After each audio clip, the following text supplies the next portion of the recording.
Hey guys, welcome back to the channel, and today is the day that I get to share the numbers with you on my rental house. I'm going to share everything. That goes for the initial cost, the initial fix-ups, the renting, the rental income, all of the expenses along the way, as well as the last fix-up and finally selling this property. As a reminder, this was a 4-bed, 2-bath house that my wife and I bought back in 2015. Now this was a time where banks were offloading a whole lot of foreclosures, and this was one as well. We bought it from HUD.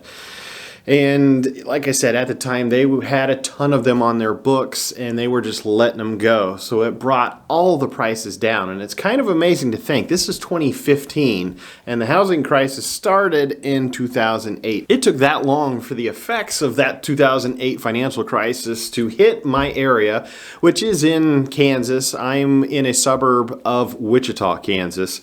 So Midwest is a little different than the coasts, definitely, but it took a while for the trickle-down effects to get to us, as well as the banks to get through all of the different processes that they have to go through to actually foreclose on a house. So they were dumping them in a big way, and if I had more money, I would have bought every one of them that I possibly could, but I could only do one at that time. This house was listed for $78,000 and we made a $65,000 offer on that house. And really it was kind of one of those like, oh man, can we actually do this or not? Can we afford it? Well, 65 was just kind of okay, if we get it at that, great. Didn't expect them to actually accept that offer. And at first, they actually declined the offer. But unbeknownst to us, they accepted the offer without telling us that they had accepted the offer. I think it was 2 days later. So 3 or 4 days later, we actually found out about it, and so we could keep going with this process. We did use a loan to buy that property. It was $54,000 is what we ended up getting out of it, so we put $11,000 into it. And it was a 4-year fixed rate at 4% at the time. So let's look at these numbers. Again, purchase price $65,000, closing cost $2,719. Then the initial fix-up cost. This was not a turnkey property by any means. It was built in '76 and it looked like it was from 1976. So we went in there and did everything that we could, that we needed to get a good tenant in there, because that was the intent, was to rent out this property.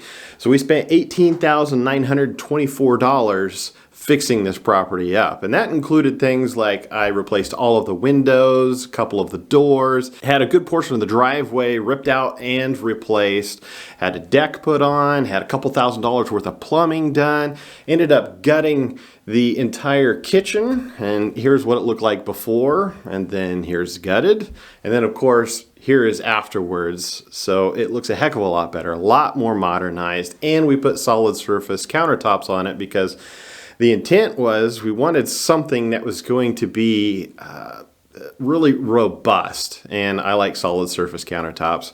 Plus, we knew eventually we were going to be selling this property. On top of all of that, we painted the entire house. We put in all new flooring, which included carpet, laminate flooring, as well as ceramic tile. We gutted the upstairs bathroom as well, put in an entire new tub, vanity, toilet, just everything to go with it. A bunch of doors and lighting and knobs, and you know, it really does add up. But it came out to just shy of $19,000.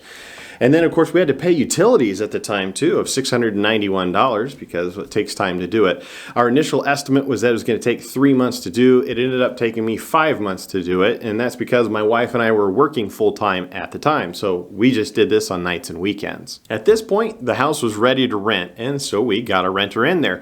And each renter stayed for roughly 2 years, something like that. So starting in 2015 all the way through basically the end of 2021, we did have it rented. Here are all of the rental incomes that we brought in, as well as all of the expenses associated with the house, which included mileage, insurance, legal costs, mortgage interest, repairs, property taxes, utilities, and of course other expenses that aren't very well defined.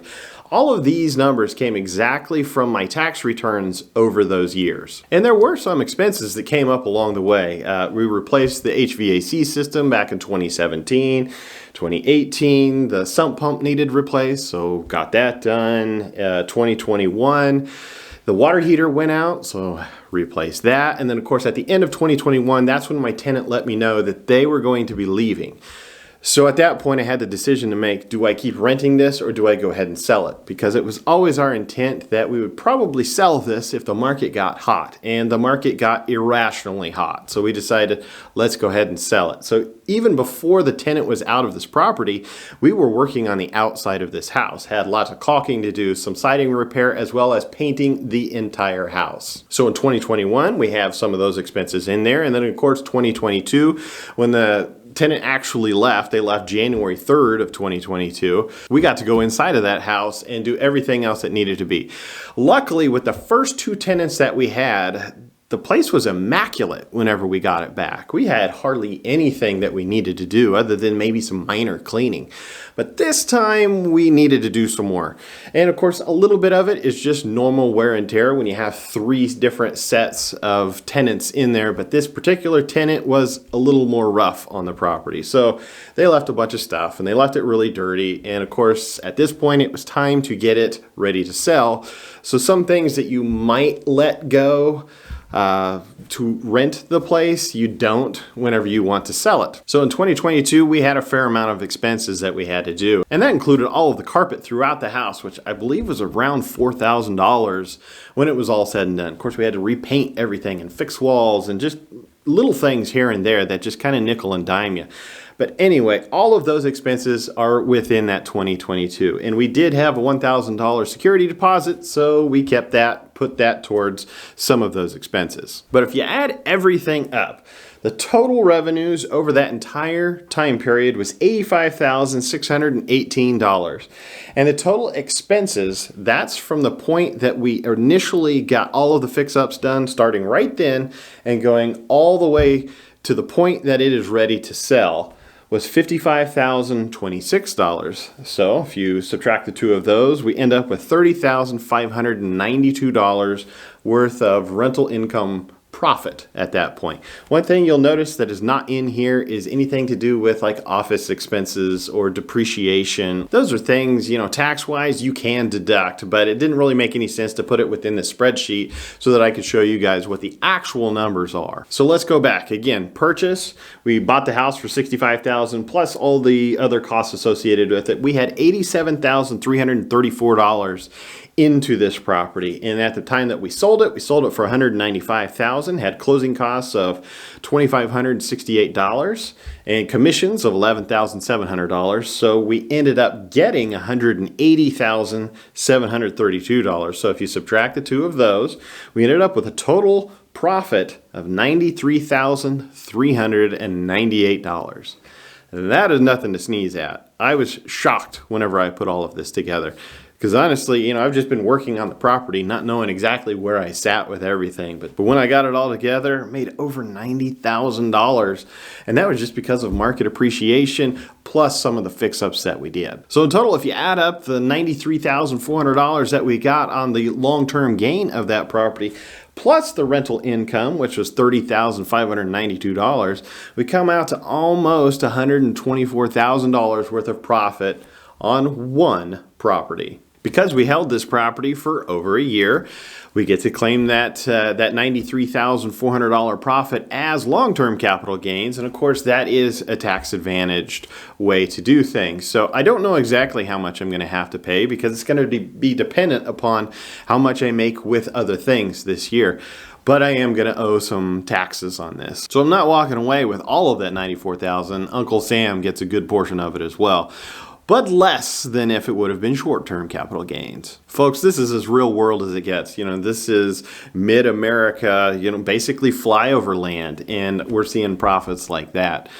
So, it may be a while before this type of thing happens again. If a bunch of foreclosures come through, you can bet I'm going to be buying them and doing this exact same thing. These deals do come along, so you just have to be patient and, of course, keep your eyes open over time.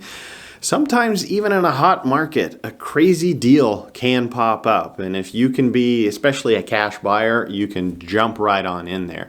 Right now it is super duper tough because you are competing against huge national firms. And if you are on the coast to do a cash deal, you have to have a ton ton of cash, but in the Midwest, you don't necessarily have to.